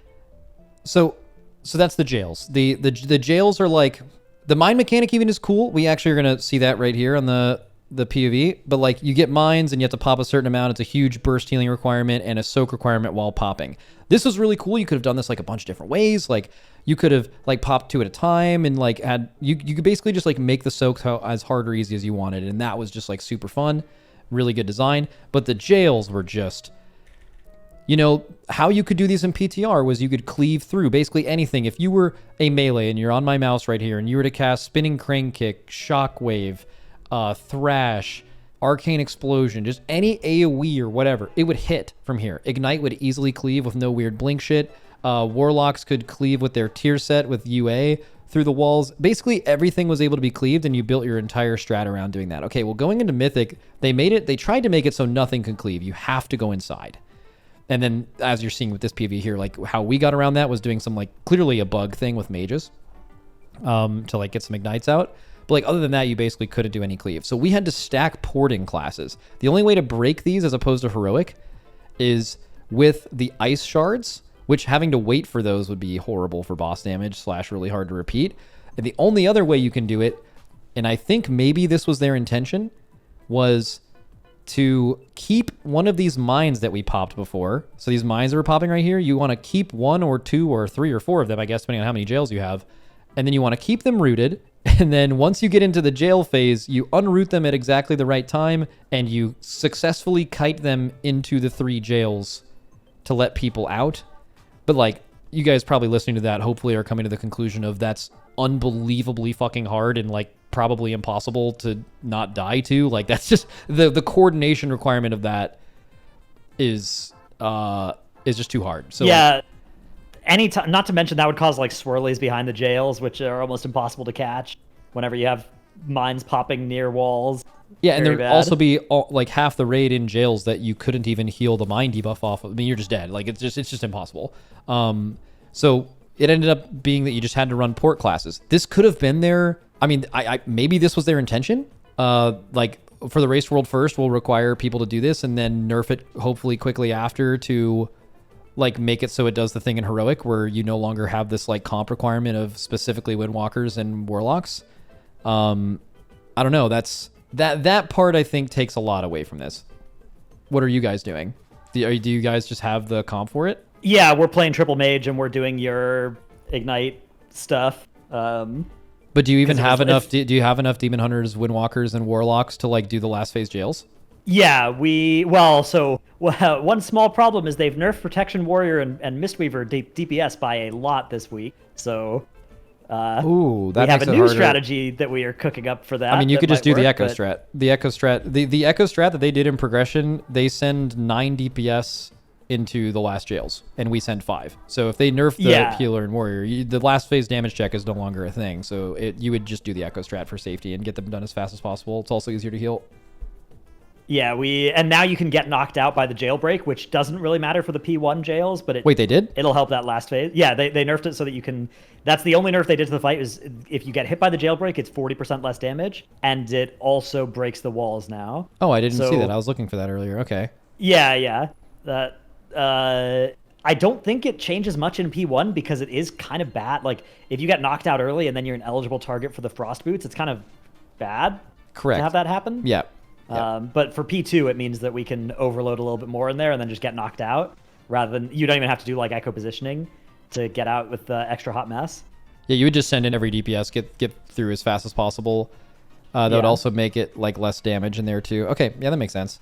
I thought this was this was the only boss we killed that felt like it was a satisfying kill, and it took as long as it should have taken for a boss at this point in the raid. You know, we killed this boss. There was a damage burn at the end. The last phase was satisfying. The way the mechanics intermixed in the last phase was really fun and cool, right? Barring bugs. And that was, I don't know, like when it died, it was just like, okay, we didn't have to like super optimize damage, but like there was enough random bullshit where that was okay, I think. I don't know, just doing the last jail super hard, getting through that, doing the finger guns, breaking both of the all 4 of the shockers. And then like the burn at the end, I don't know, like this just felt like a satisfying. This was definitely a like nerd scream second to last boss kill, and I think a lot of people will feel that way. Like I think basically everyone's gonna be really happy when you kill Mugsy, and not like maybe, I mean, it depends on how long it took you, but like I doubt it's less relief or frustration. I don't know. I mean, you're on the boss now. You haven't killed it yet, but I'm interested more in like what your progression is. I saw you got to the last phase really fast. Like a lot of people are having this where you get like it's pretty easy to get a P2 pull fairly early in progression, I think, because you just have to. You can like push on the dirt phase still and get there, and you get an extra 15 seconds, and then like obviously it's cursed, but you can still push to have the extra stack on the boss. Mm-hmm. We're having a lot of trouble with the 6 mine pop catch, the combination of like not accidentally popping a mine, catching all of the 18 little circles, and the healing requirement in that section is something that has been tough for us. That was last reset though. This reset, maybe it'll be better, although they nerfed a lot of our healers, but they buffed one of them. They buffed our Holy Paladin, so hang on. You're playing with a Holy Paladin? Oh yeah, we've been playing a Holy Paladin all tier. Wow. Okay. Yeah, no, okay, so P1. Okay, so I've thought about the mines a lot. So what are you doing when you're popping mines? Are you like, is someone calling 1, 2, 3, 4, 5, 6, or yeah? Okay. I am. I'm popping and calling and looking at health on the raid frames. Okay. I have a suggestion. So I did that too, and I would like when we had like crazy big healing, I would like pop them faster so we could go through faster. I think by far the best that you can do on Mugsy is and it'll make sense when I say all of it. It's no matter what, every single pull, do the countdowns exactly the same and never speed them up or slow them down based on healing. And there's a reason for that. So number 1, I found when we had like crazy good healing and I was popping them faster, we would wipe to soaks because people are you're literally creating the fight mechanic of soaking to look different, which is terrible for consistency. And also your healers are like not healing the same thing every time. But if you always, even if you're like falling behind, the thing is, if you're falling behind on the set of 6, you're wiping anyway. So like, just call them at the same cadence every single pull, find out what cadence works. And what that will do is it'll allow your disc priest, it'll allow your other healers to actually plan literally the disc priest will plan their penances around when they know it's going to happen because it's not changing every pull, and the soaks will be more consistent. So just figure out what time from 1 to 6 you want to have it end, and then just call them completely equidistantly in the middle, very consistently, and it'll make that so much fucking better rather than I mean that is basically what we are doing. The only thing, like, I am slowing it down if we miss a catch or something and trying to let us recover that way, but yeah, the thing is though is you're just I'm never dead. speeding it up. Yeah, like if you do that, you're just dead.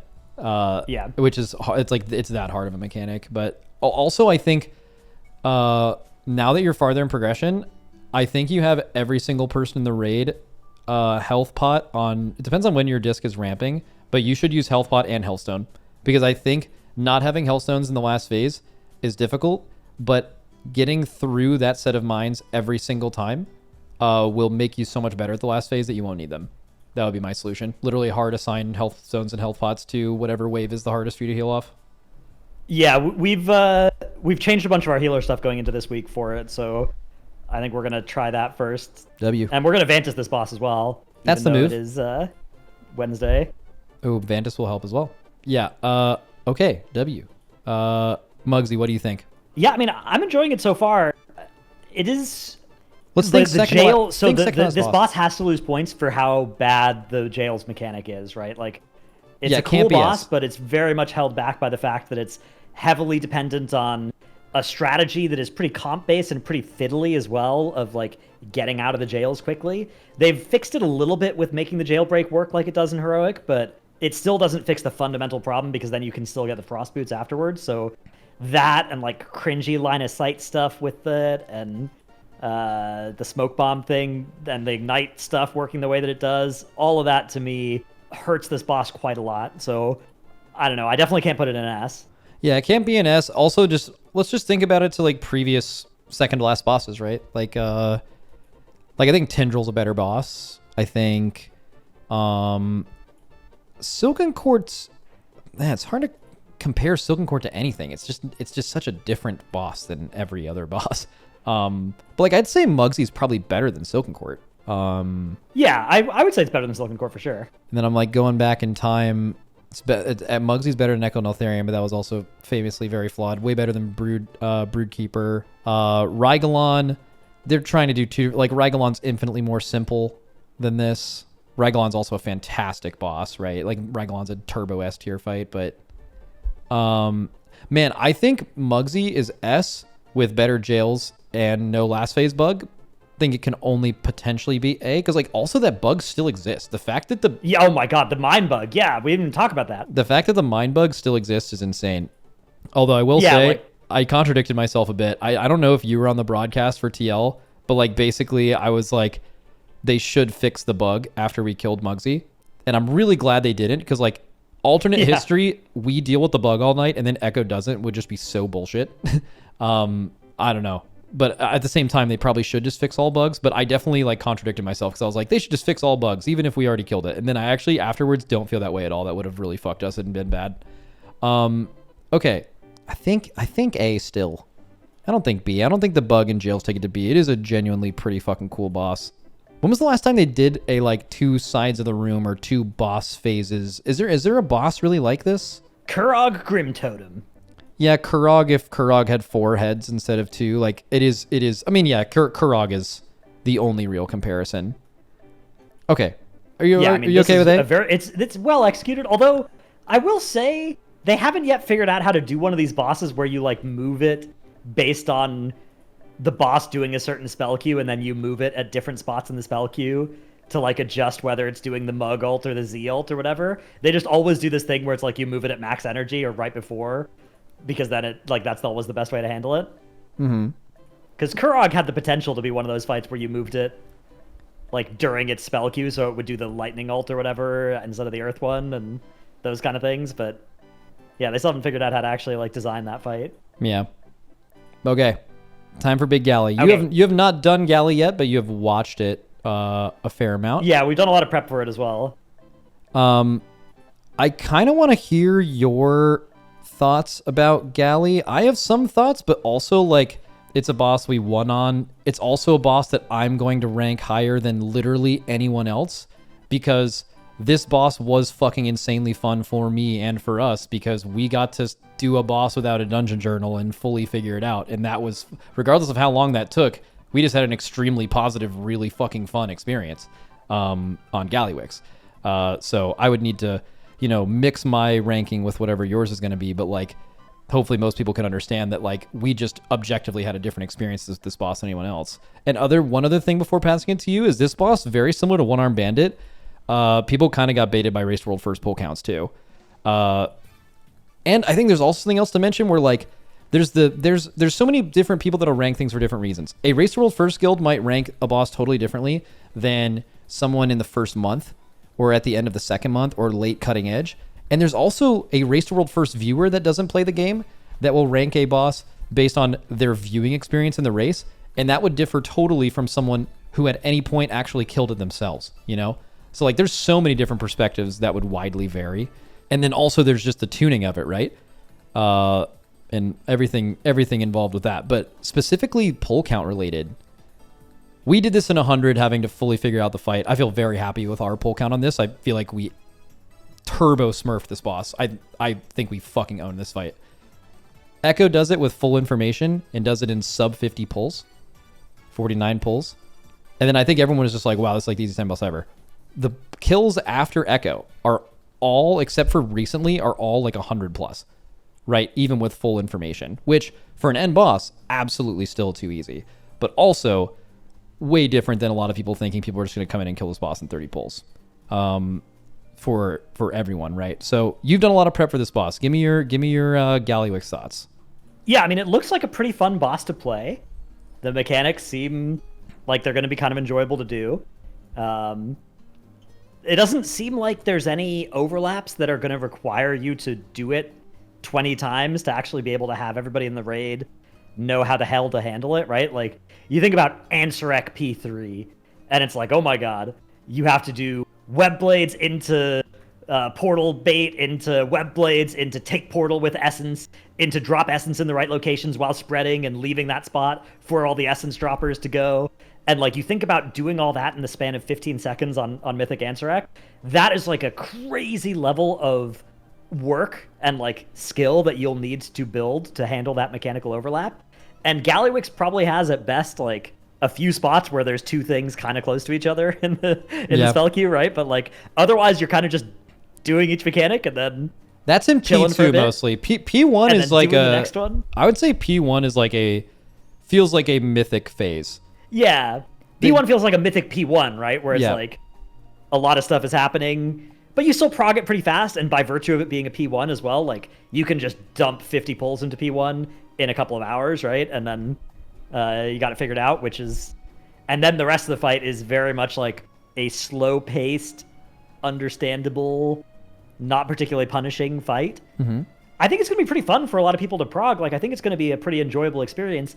I think that with the way the raid stands currently, it's hard to have a guild that is capable of killing Muggsy that is not going to have a pretty easy time with Gallywix, right? Like, you said 100 pulls, right? And it's still a lot of pulls, right? But like, a lot of that is wipes in the first minute of the fight to learning it, right? Like, those first 50 pulls are going to be really fast if that is what you're struggling with. Yeah. And then the rest of it will be, you know, pretty good but short, like an abridged progression experience because the fight's just not that punishing.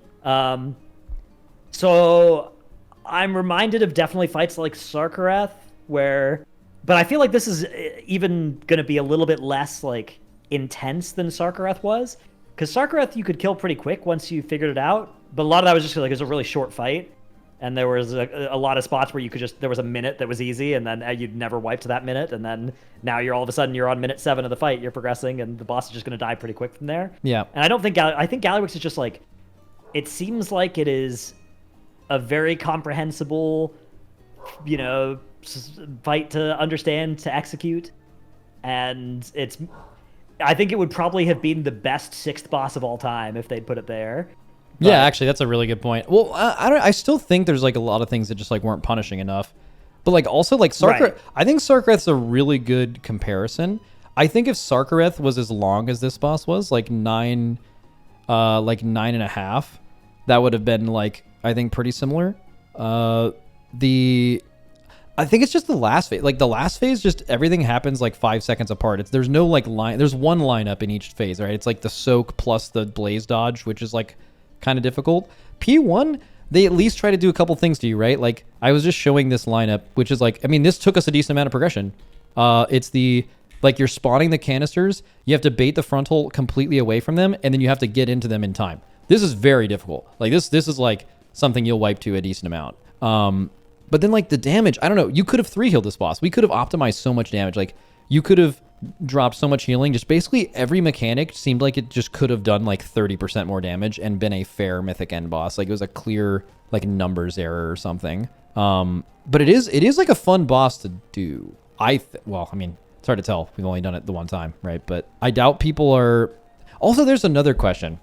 After so many guilds, how many guilds in the world do you think look forward to a 300 plus pull end boss? Not many. The ones that do are probably in the world like top, I don't know, 30, 50, something like that. You think even a world 30, world 20 guild would rather have a 300 plus pull end boss than a really nice 150? I mean, a nice 150 is probably well, okay, a nice 150 versus a nice 300. You'd probably get a split opinion in the world top 30. Like here's my point. Some guilds would prefer both. I think Gallywix for the Race to World First. I mean, you could even see in our kill screams, if you can call them that. For the Race to World First, this is a huge letdown. It's like, what's happening here? Like we didn't even get to do the thing. We spent months preparing for this. What's going on right now, right? You could see that in our reactions. That is how anyone involved with the race feels about Gallywix. Just wasn't hard enough. Even though we certainly had way more fun because we got to at least figure it out. But like, I wonder at what point are people like, maybe this is still too easy, but are like happier with a 100 pull with video kill, which is what a lot of guilds have done so far in Gallywix, the majority, versus 300. Even in the world top 10, past the like couple of world first guilds. I just find that argument to be easy, or to be interesting at least. Yeah, it's also going to be interesting because presumably Mugsy is going to catch some more nerfs, and then at some point that it may start being true that like, okay, if a guild can kill Mugsy, because right now if you can kill Mugsy, you can kill Gallywix by a lot, right? Wasn't that kind of true last year with Silken Court? Like it wasn't true early. Dude, at the end of progression, late maybe. Yeah, like late cutting edge. I think if you got past Silken Court, you were gonna kill Ansurek. Like Ansurek late cutting edge was a fucking joke. Early on, Ansurek was obviously insane, but like a Silken Court ended up being harder than Ansurek at the end. Yeah, because right now Mugsy's way harder, and then I think Mugsy is probably going to get nerfed to be not as much harder than Gallywix, or maybe even about the same. In which case, guilds might spend longer on Gallywix and actually enjoy it more. If it's fun prog, maybe less. Maybe the kind of guilds that would have that experience will then dislike Gallywix because they got there so fast compared to like if Mugsy catches another nerf. Because there are a lot of guilds this tier that have just been picking up like, you pick up the Stix kill right after the nerf. You pick up the Sprocket kill after the nerf, right? Like if Bandit catches a nerf next week and then Mugsy catches one in a week or two. This tier might have a lot of guilds that usually reach the end boss in 3 months, reaching it in a month and a half, which might mean that it actually isn't as easy for those guilds relative to what their usual end boss experience as it was for the Race to World First guilds. Yeah. So that could be an interesting, thing to it. Yeah, I don't know. I loved doing this boss, but I'm also so disappointed. Like, so here, I'll just like go through the stuff I have in my head, and you can help bring me back to reality. Okay, so doing the same argument you would make with every other thing. S tier, the tuning was just not at the point where it could ever be an S tier end boss. It's just straight up doesn't matter. Like I'm not even talking like Race to World First viewer. I want to watch guilds go head to head. The previous end boss was one of the hardest 2 bosses ever, worst case scenario, and it wasn't close at all. And there wasn't any 2 guilds pulling a boss low at the same time, right?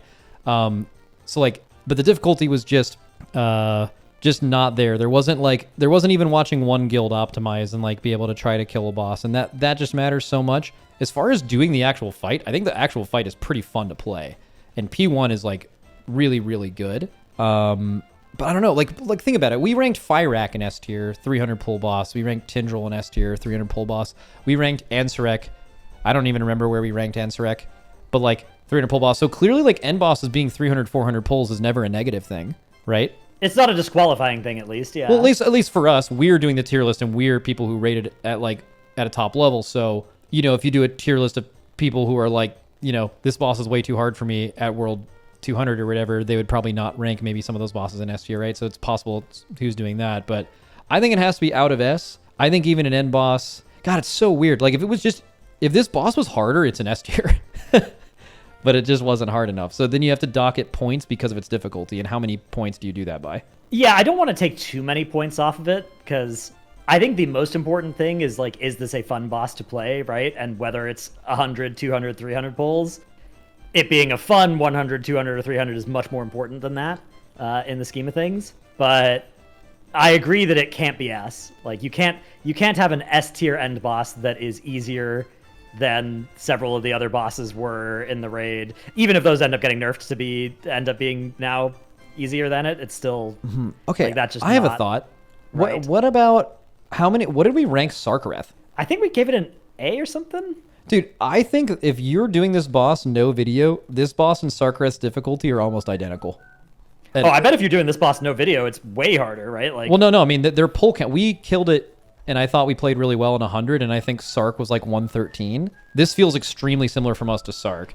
And if like Echo, for example, is doing Sarkareth full video, like kill video from the beginning, I don't know how, like, bosses are not always the same level of, like, you have a kill video and now you kill it infinitely faster. There's, like, different levels of execution. The execution check on this one isn't that high. But, like, I don't know, Sarkareth got ranked in A. But, like, again, who is going to have the perspective of killing the boss and figuring it out and doing it 100 pulls? There's exactly one guild, and it's me. That's probably why I rank this boss higher, because it was objectively more fun for me than it was for everyone else. Not most end bosses are not like that at all. So we could stick it in B. I would rank it certainly higher. But I think that perspective is just only ever purely going to be mine. Yeah, I mean, I do think this is going to be a boss that most people are going to feel good when they kill. Although there are going to be some people that are like left wanting more, which is a bad feeling, but it's not that bad of a feeling. Like it's much better than the alternative, much better than the reverse, right? Where you kill a boss after you and you wish it had taken a lot less time, right? So I don't know. I mean, I'd be fine with A for this as well. Nah. Like for the race world first, it's like an F, right? Yeah, but that's not. Yeah, well, that's not what we're doing here. Yeah, I don't know. I kind of want to just leave it in B instead of A, just because I don't want to deal with weird YouTube commenters. You know what I mean? If that works for doing that, then I'm all for it. But I suspect it's not going to help.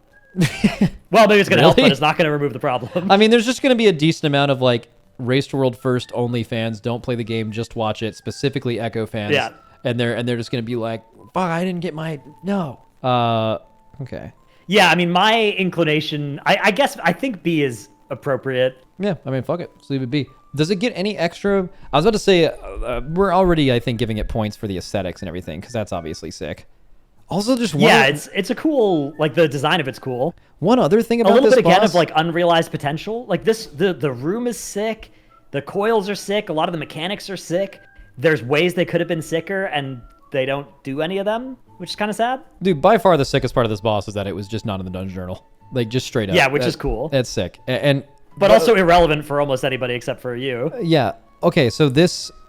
Like, the last phase, I feel like, deserves a lot of flame. Like, P2, you have all this room to deal with everything.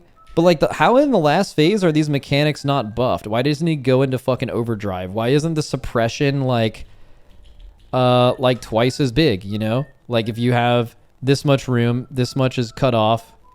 You could easily make it so that is like almost impossible to play.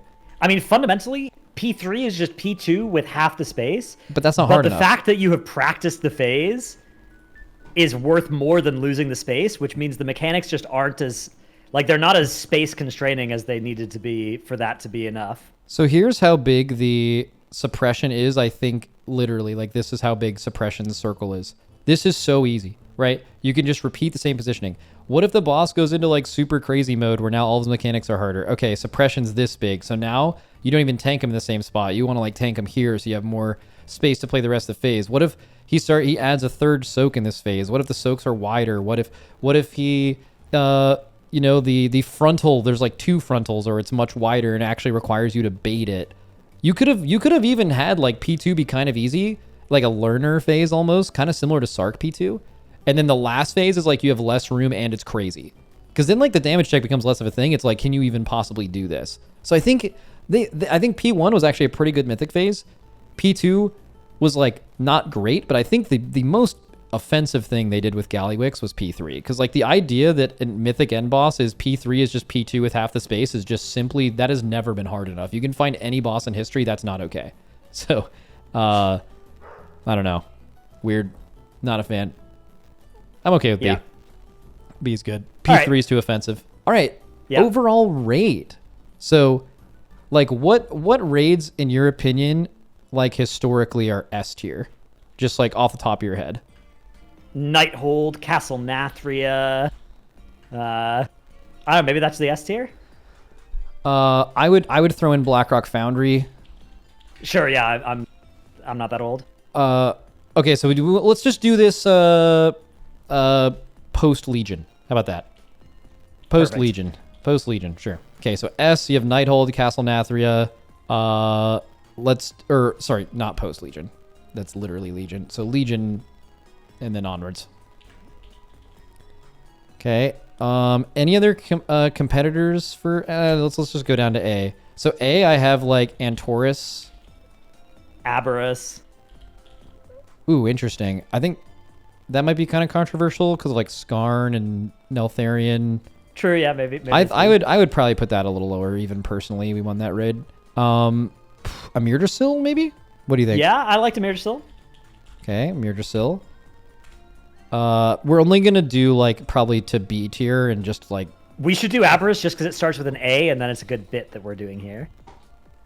Let me just actually go through. We're not going to spend a lot of time on this. This is not like a definitive, like the fucking definitive tier list. We could do that some other time. Just like I just want to like get some things out there. I'm just gonna like name some raids. So post Legion. So, Tomb of Sargeras, top of your head.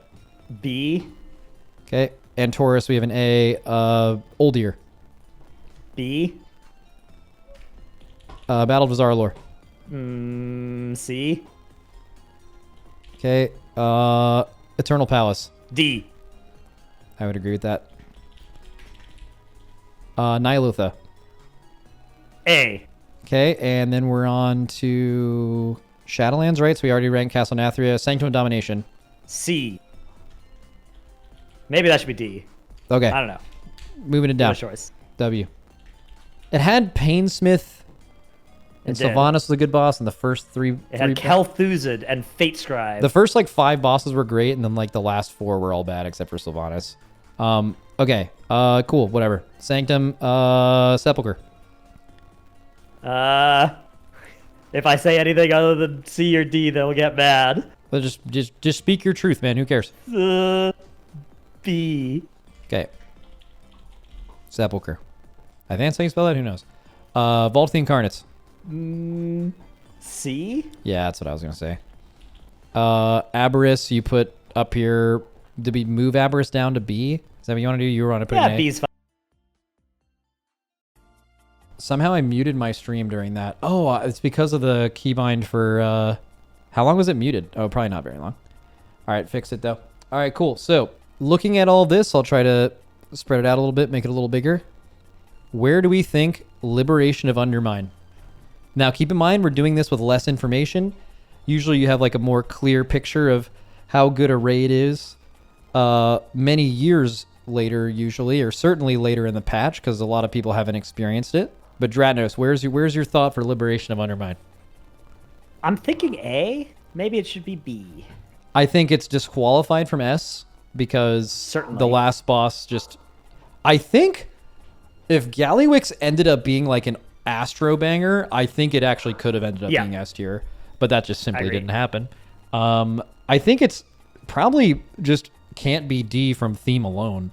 Oh yeah. And then there's just a few like really good first boss, really good Sprocketmonger, really good Mugsy. I feel like it's above C. It's B or A. Stix is the biggest offense in the race, right? Or in the raid? Yeah, Stix, one-arm bandit. I mean, this raid is better than Old Ear, man. like it just is. It's possible that Old Ear should be C, maybe. Yeah, I think maybe Old Ear goes bad. I'm just like, the reason why we listed all of these in general wasn't to like make content. Yeah, it was just like, to get an idea. It was purely just to like get like a general picture here. Like, is this raid as good as Nyalotha? Like, what did Nyalotha have going for it? It had like N'Zoth was a pretty good end boss. Raden was kind of cool. Il'gynoth, if you did the Dispel strat, was kind of cool. But like, I don't know, there's a lot of mid in Nyalotha. Amirdrasil, very polarizing based on what kind of a guild you were. But, you know, 2 really, really hard, really good bosses at the end. Antorus, kind of just a lot of cool fights, even though they were easy. And then Argus was really cool. But like, What's true about all of the S and A's? They kind of all had like pretty banger end bosses. Yeah, know? and this does not. And this just as doesn't. much. Yeah, like now there's banger end bosses in all of B too. But like I feel like the rest of the raid was probably better than a lot of these things. Yeah, it has a better raid and a worse end boss than most of those, I think. Yeah, somewhere in B tier probably. Yeah, I think talking it down from A makes sense.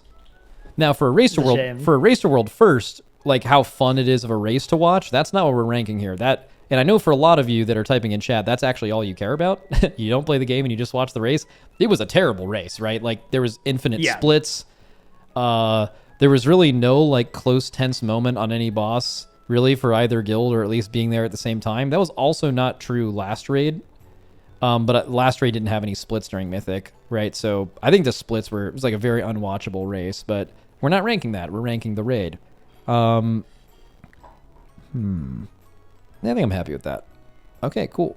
W. All right, that was some good content. Dude, I haven't told them yet about what our content's going to be for one of the upcoming pods, but that that shit's going to be fucking good. In fact, I kind of want to like, are we recording that today? I got raided in a couple hours here, so definitely not. Okay, well, I think we should like meet and like come up with the different archetypes like and then prep it. Yeah, like you have to prep it. And I think even just the process of prepping it will be really interesting. Yeah. And then we release the prep session as Patreon bonus content. Ooh, wait. Oh, could be. Actually, that sounds like a really good idea because there'll probably be some super spicy ones we talk about in there that don't make it on the list. Okay, W. All right, thanks, Drat. See you later. Yep. Wait, aren't you like coming down here soon? I know we can't talk about for why, but maybe, it's a good time of year. Okay, W. All right, I'll see you later. Goodbye.